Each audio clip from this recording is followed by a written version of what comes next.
کون سا عمل ہے کہ جس کے کرنے سے جنت کا ایک نہیں دو نہیں بلکہ 8 دروازے اس کے لیے کھول دیے جاتے ہیں؟ 8 دروازے ہیں جنت کے. کوئی ایسا عمل بندہ کرتا ہے جس کی وجہ سے 8 دروازے اس کے لیے کھول دیے جاتے ہیں. وہ کون سا عمل ہے؟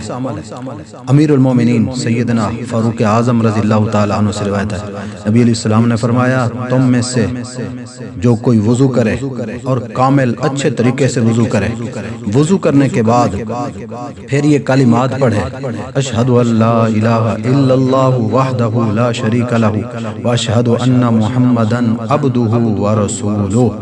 یہ کلمات ہیں جن کے پڑھنے کے اندر کوئی وقت بھی نہیں لگتا، کوئی دیر بھی نہیں لگتی، کوئی طاقت بھی نہیں لگتی ہے.